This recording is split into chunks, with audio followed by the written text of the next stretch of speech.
2019 से लेकर 2022 तक के हालात जो कुछ भी थे, आपने सब कुछ अपनी आंखों से देखा होगा। बताइए, देखा है ना आपने? बेशक। पैंडेमिक में, कोविड-19 के दौर में, लॉकडाउन के माहौल में आपने, हमने या हमारे बच्चों ने जो कुछ देखा, क्या बताइए हमसे पहले गुजरे लोगों ने तसव्वुर भी किया था कि कभी दुनिया में ऐसा वक्त भी आएगा, कभी दुनिया में ऐसे हालात बनेंगे, बाजार बंद होंगे, ट्रेनें बंद होंगी, फैक्ट्रियां बंद होंगी, दफ्तर बंद होंगे, फ्लाइट्स बंद होंगी, अपने घर से किसी को निकलने का इख्तियार नहीं होगा, न बाजार लगाने की इजाजत होगी। हालात ऐसे बनेंगे कि मैं अपने घर के बगल में मौजूद मस्जिद में जाकर नमाज़े जुमा अदा नहीं कर सकूंगा, तरावी अदा नहीं कर सकूंगा, शबे मेराज आए, शबे बारात आए, शबे कद्र आए, मैं अपने घर के बगल में मौजूद मस्जिद में नहीं जा सकूंगा। क्या आपने कभी सोचा था मेरे प्यारे आका अलैहिस्सलातु तस्लीम के दीवानों, एक देखे, अनछुए, अनजाने दुश्मन की वजह से, जिसको कोरोना वायरस कहा जाता है, पूरी दुनिया ठप हो गई थी। और लॉकडाउन में आपने जो कुछ देखा है, हमने इससे पहले कभी तसव्वुर भी नहीं किया था कि एक वक्त दुनिया में ऐसा भी आएगा। हमारे घर के बगल में मौजूद मस्जिद नहीं, अरे वो खाने काबा जिसका तवाफ 24 घंटे जारी रहता है, जमात का वक्त होता है तो तवाफ रोक दिया जाता है, अलावा उसके 24 घंटे तवाफे काबा जारी रहता है, हजारों लोग बैक वक्त तवाफ करते रहते हैं। अभी तवाफ मुकम्मल नहीं हुआ, 2000 लोग और आ गए। अभी इनका तवाफ मुकम्मल नहीं हुआ, 50 लोग इंडोनेशिया से आ गए। अभी इनका तवाफ मुकम्मल नहीं हुआ, 40 लोगों का काफिला पाकिस्तान से आ गया। 24 घंटे तवाफ जारी रहता है। वो मक्का मुअज़्ज़मा जिसके बारे में दुनिया में मशहूर है, द सिटी नेवर स्लीप्स, ये वो शहर है जो कभी सोता नहीं है। कभी आपने सोचा था उस खाने काबा के तवाफ पर पाबंदी लगा दी जाएगी, हजरे अस्वद का बोसा नहीं ले सकेंगे, गिलाफे काबा को चूम नहीं सकेंगे, मकाम इब्राहिम पर नमाज की इजाजत नहीं होगी, सफा मरवा के सही की इजाजत नहीं होगी, हम हरम शरीफ के अंदर दाखिल नहीं हो सकेंगे। वो हुजूर की मस्जिद नबवी शरीफ जहां 24 घंटे हुजूर के गुलामों का तांता दुनिया भर से लगा रहता है, हर आने वाला हुजूर की बारगाह में हाजिरी देता रहता है। कभी आपने सोचा था हुजूर की उस मस्जिद नबवी शरीफ में जाने की इजाजत नहीं होगी?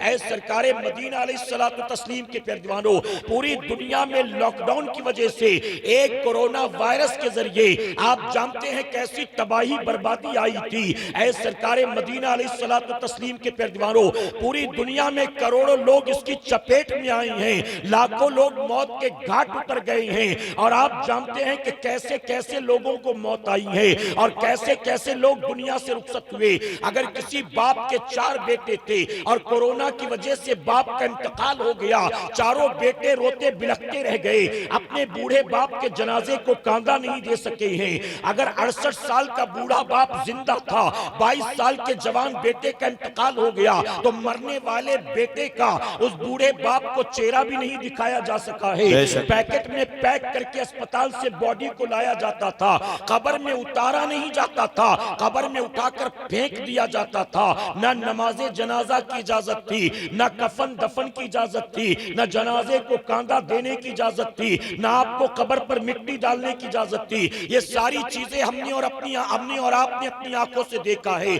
अब मैं आपसे एक सवाल पूछता हूं, ऐ सरकारे मदीना के प्यारे दीवानों, 2-2.5 साल का माहौल जो हमने और आपने देखा, आप बताइए कि जो करोड़ों दुनिया में इसकी चपेट में आए और जो लाखों मौत के घाट उतर गए, अगर हम कल भी जिंदा थे, आज भी जिंदा हैं, हम जिंदा किस वजह से हैं? हम क्या लॉकडाउन की वजह से जिंदा हैं? हम क्या सैनिटाइजर की वजह से जिंदा हैं? हम क्या सोशल डिस्टेंसिंग की वजह से जिंदा हैं? हम क्या मास्क लगाने की वजह से जिंदा हैं? हम क्या WHO की पॉलिसी की वजह से जिंदा हैं? हम क्या वैक्सीन की वजह से जिंदा हैं? हम क्या डोलो खाने की वजह से जिंदा हैं? हम अगर कल भी जिंदा थे और इस माहौल से बचा कर 2023 तक जिंदा सही सलामत पहुंचे हैं, तो आप बताओ कि ये जिंदगी हमें किसने दी है?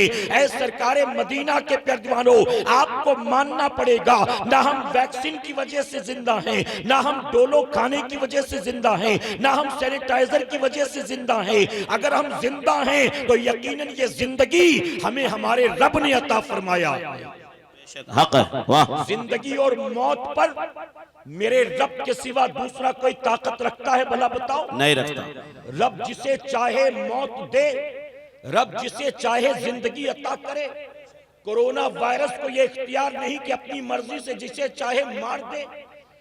जिसको अल्लाह ने जिसकी जिंदगी अल्लाह ने रखी हो उसे पूरी दुनिया मिलकर भी मार नहीं सकती। बेशक। तो अगर हम कल जिंदा थे और आज भी जिंदा हैं तो ये जिंदगी हमें किसने अता की? अल्लाह ने, वाह। हमारे रब ने अता की। अब बताइए, जिस रब ने हमें बचाया और जिंदगी अता की, उसने हमें अपना हिफ्ज़ व अमान दिया। क्या अब वो वक्त नहीं आया कि जिस रब ने हमें बचाया है उस रब की बारगाह में रुजू कर ले? बेशक, बहुत अच्छा। सुलह कर ले? क्या अभी वक्त नहीं आया कि सुधर जाएं?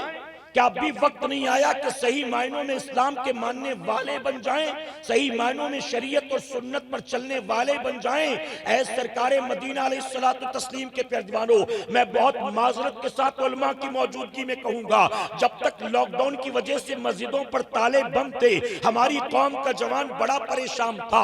बाजार धीरे धीरे खुल गए, मस्जिद पता नहीं कब खुलेगी। अब तो रेस्टोरेंट भी खुल गए, मस्जिद पता नहीं कब खुलेगी। अब तो फ्लाइटें भी चलने लगी, मस्जिद पता नहीं कब खुलेगी। हमने सोचा शायद ये सब कुछ देखकर सुधर गया होगा, शायद नमाजी बन गया होगा, शायद नेक बन गया होगा, इसलिए मस्जिद की फिक्र कर रहा है। लेकिन जब मस्जिद से पैरा उठाया गया, हमने देखा वो जवान जो मस्जिद बंद थी तो परेशान था, हमें फज्र में नजर नहीं आया, हमने देखा तो जोहर में नजर नहीं आया, हमने देखा तो असर मगरिब में नजर नहीं आया। हम तलाश करते रहे जब तक लॉकडाउन की वजह से मस्जिद बंद थी। तुझे बड़ी फिक्र थी मस्जिद की, लेकिन मस्जिद खुल गई, अब तो मस्जिद में नजर नहीं आता। हमने देखा तो वो आया पलटकर फिर मस्जिद में हफ्ते में एक बार जुमा की 2 रकात पढ़ने के लिए आया।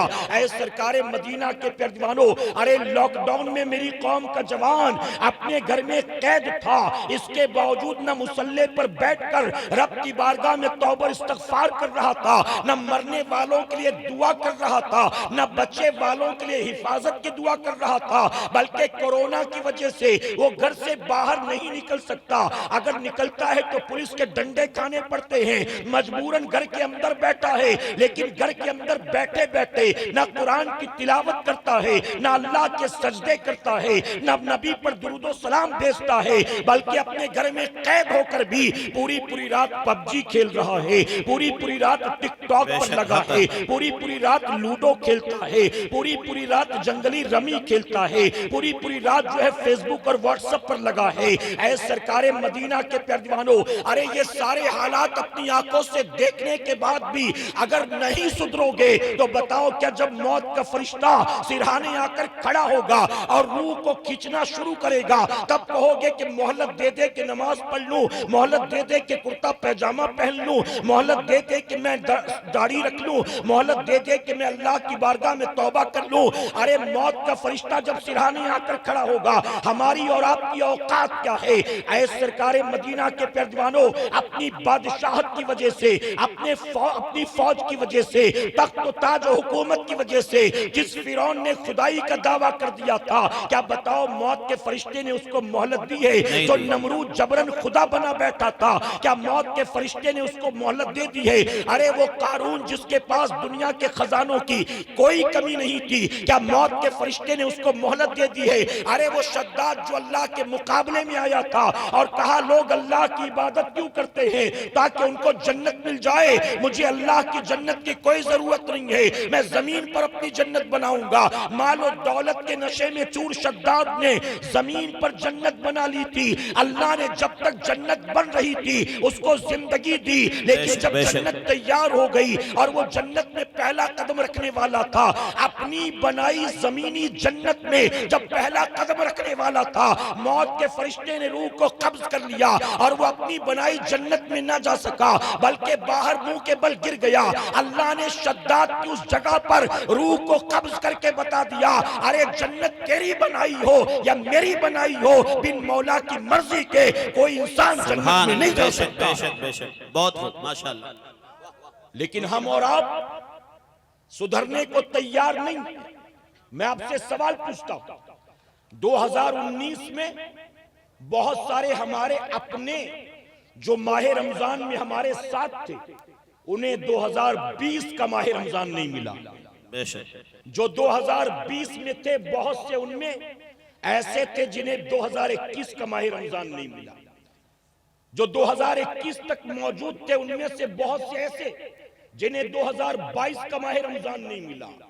अल्लाह ने हमें 19 का भी अता किया, 20 का भी, 21 का भी, 22 का भी, 2023 का भी। ऐ मुसलमानों, कयामत तक माह रमजान के आने जाने का सिलसिला जारी रहेगा। अब 2023 के बाद हमें माह रमजान मिलेगा कि नहीं मिलेगा, क्या आप में से कोई बता सकता है? नहीं बता सकते। अरे वो डॉक्टर जो मरीज को दवा देता है कॉन्फिडेंस के साथ, 3 दिन का कोर्स पूरा कर लो तुमको आराम हो जाएगा, ये 3 खुराक खा लो तुमको मुकम्मल शिफा मिल जाएगी। वो जो पूरे कॉन्फिडेंस के साथ दवाइयों के भरोसे मरीज को भरोसा देता है कि जा 3 दिन ये खुराक खा तुझे आराम हो जाएगा, वो डॉक्टर भी इस बात की गारंटी नहीं देता कि मरीज के 3 दिन का कोर्स पूरा होने तक वो डॉक्टर भी जिंदा रहेगा कि नहीं रहेगा। बेशक, बहुत खूब। याद रखो मुसलमानों, कल जिंदा थे, आज भी जिंदा हो, तो ये मेरे रब का हम पर और आप पर बड़ा एहसान है। बेशक, कल जिंदा रहोगे इसकी कोई गारंटी है? आज